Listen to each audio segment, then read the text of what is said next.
第一代的 Toyota Avanza 在2004年的时候开始在马来西亚贩售，当时因为 Toyota Kijang， 也就是我们熟悉的 Toyota Answer 取得亮眼的销售成绩。Toyota 因此和 Daihatsu 共同研发了两款更加经济的 MPV 车型来取代 Toyota Answer， 一辆就是 Toyota Innova， 而另外一辆就是 Toyota Avanza。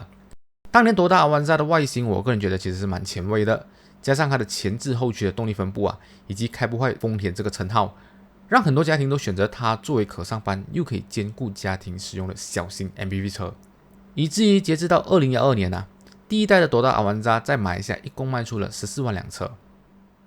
时至2022年今日Toyota Avanza 也迈入了第3次大改款。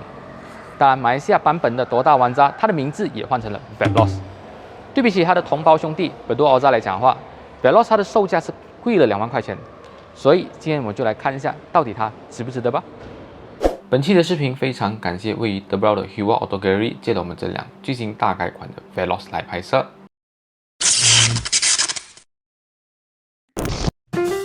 这辆 Toyota Veloz 它的外观设计，我个人觉得有点类似接近 Corolla Cross 的那种设计感。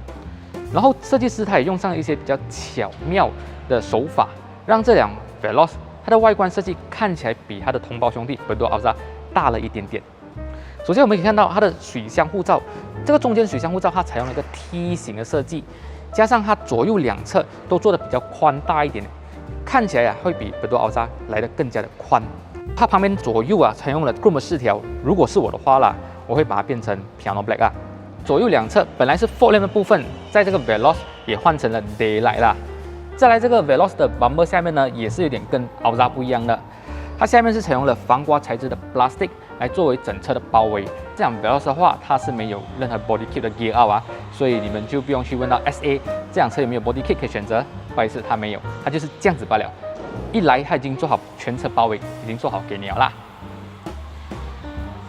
至于在前脸外观部分，它有点小细节不一样，就是 Veloz 它的头灯设计呢，它比较圆润一点。如果是 Alza 的话，它是直接是一个三角形这样上去的。只不过 Veloz 的话，它这边做了一个比较顺的线条来作为收尾。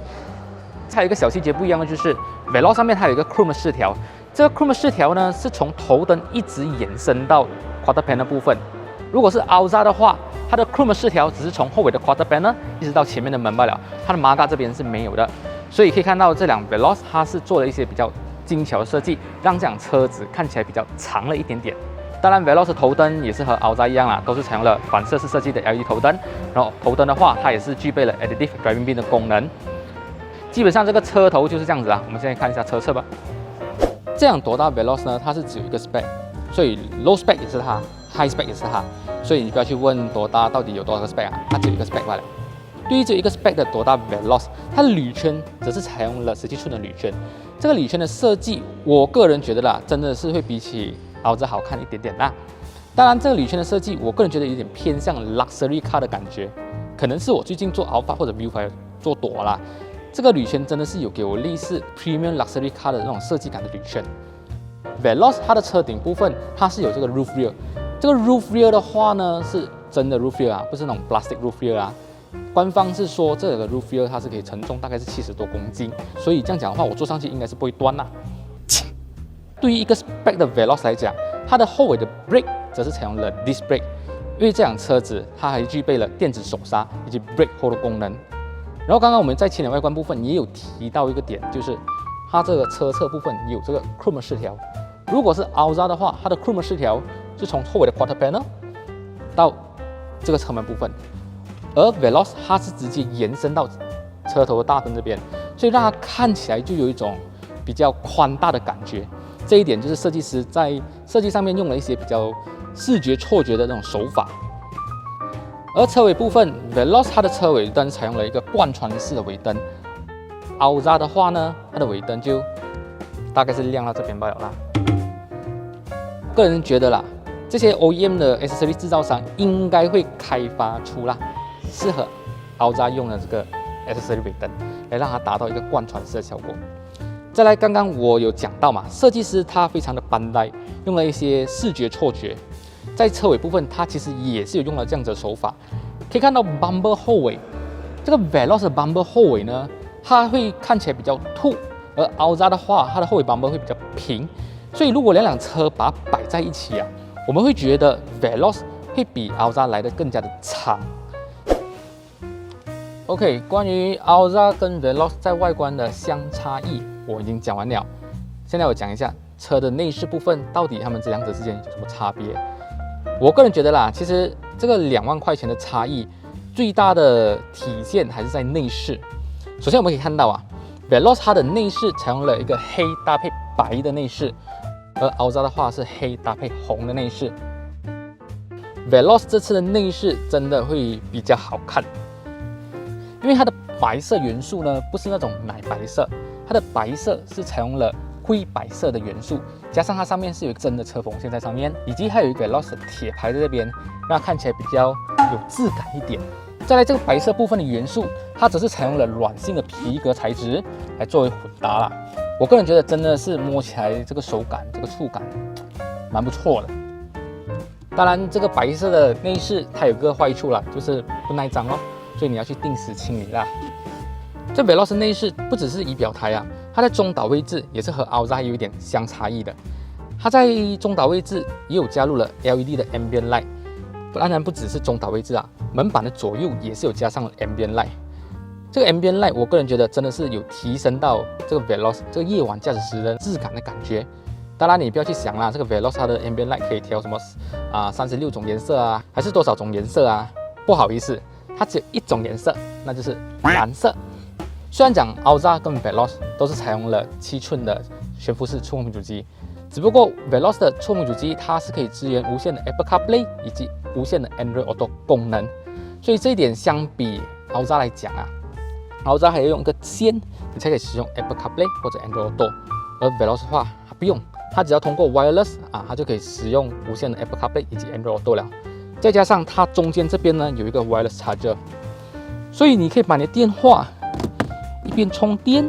你也可以继续使用你的 Apple CarPlay 以及 Android Auto， 而且是无线的，就变成它不会有一条线一直掉在这边，让它看起来有一种take 手的感觉啦。而这辆 Veloz 它最重要的一个差异就是它的 steering 啊，这个 steering 呢，虽然讲它的设计是和 Alza 是一模一样的，只不过 Veloz 它是可以做到前后下上这4个部位调节啊。这个东西是在外面 SSD 店你家装不到的哈。而全车的椅子 ，Veloz 的全车椅子则是采用了全黑的配色，加上白色的车缝线啊。当然，我记得 Alza 的椅子 AV 版本的椅子也是采用了皮革搭配绒布做混搭啦。而 Alza 的皮革好像没有记错是比较延伸到比较高啊，而 Veloz 的话，它的皮革部分就在侧边罢了，而中间的绒布呢是从椅背一直延伸到坐垫这边，它的绒布，我个人觉得摸起来手感其实是蛮滑的，它的手感不是那种毛毛的绒布，它手感其实蛮滑的，我个人觉得真的是非常不错一下。再来和 Alza 有点不一样，就是在于门板这边啊 ，Veloz 的门板它多了一个 handle， 让你很方便的去开关门 ，Alza 就没有啦。这个 handle 的话，其实 OK 啦，我个人觉得 OK， 不会讲有松动的感觉。如果是你没有这个 handle， 你要关门的话，你就必须拉到很长，你才可以关门。有这个 handle， 你就比较方便去关门了。而至于 meter 来讲的话 ，Alza 和 Veloz 则是采用了相同的7寸的 digital meter 显示。当然，这个 meter 的像素，我个人觉得其实也是蛮清晰的，蛮好看的。而 Veloz 的冷气控制则是采用了旋钮式的冷气控制。我个人觉得这个旋钮式的冷气控制对盲操作的时候应该会比较方便啦。而至于动力配置 ，Veloz 和 Alza 都是采用了相同的 1.5NA 自然吸气引擎，搭配了可模拟7速的 DCVT 变速箱。当然，它们的马力还有扭力都相同啦。所以我个人觉得，在于驾驶体验方面的话，应该是没什么差别啦。但是实际情况如何，还是要等到有了试驾过后再来分享给观众朋友知道咯。至于进阶式安全配置来讲的话，Alza 的进阶式安全配置叫做 ASA 3.0 啦，而 Veloz 的话叫做 TSS。当然，它们两者之间的功能都一模一样的啦，都具备了防撞预警啊、防撞紧急刹停啊、ACC 自动跟车，而且是全速域的 ACC 自动跟车，blind spot monitor 这些等等都配有这些功能。而 Veloz 的话，它有一样东西是 Alza 没有的，就是 VTS 啦。这个 VTS 呢，它是一个防盗可以追踪车辆的一个功能，当然，你们想要知道这个 VTS 功能，你们就去到多大的官网那边去多多了解啦。而至于如果你要选择 Veloz 的 Dual Tone 的话，你还得加上1300块钱啦。当然，这个颜色是只限定在蓝色还有 Silver Grey 才会有的。好，今天这个多大 Veloz 的介绍视频就到这里了。对于这个多大 Veloz 有兴趣的朋友，你们不妨可以来到位于 The Brow 的 Hero Auto Gallery 这边来看看一下啦。觉得这个视频不错的话呢，就麻烦你们帮我按赞、分享一下，也希望你们支持我一下，订阅我频道，还开启小铃铛。当然，别忘了 follow 我的 Facebook account 啦。好，我是 Ryan， 我们下个星期的视频再见啦，拜拜。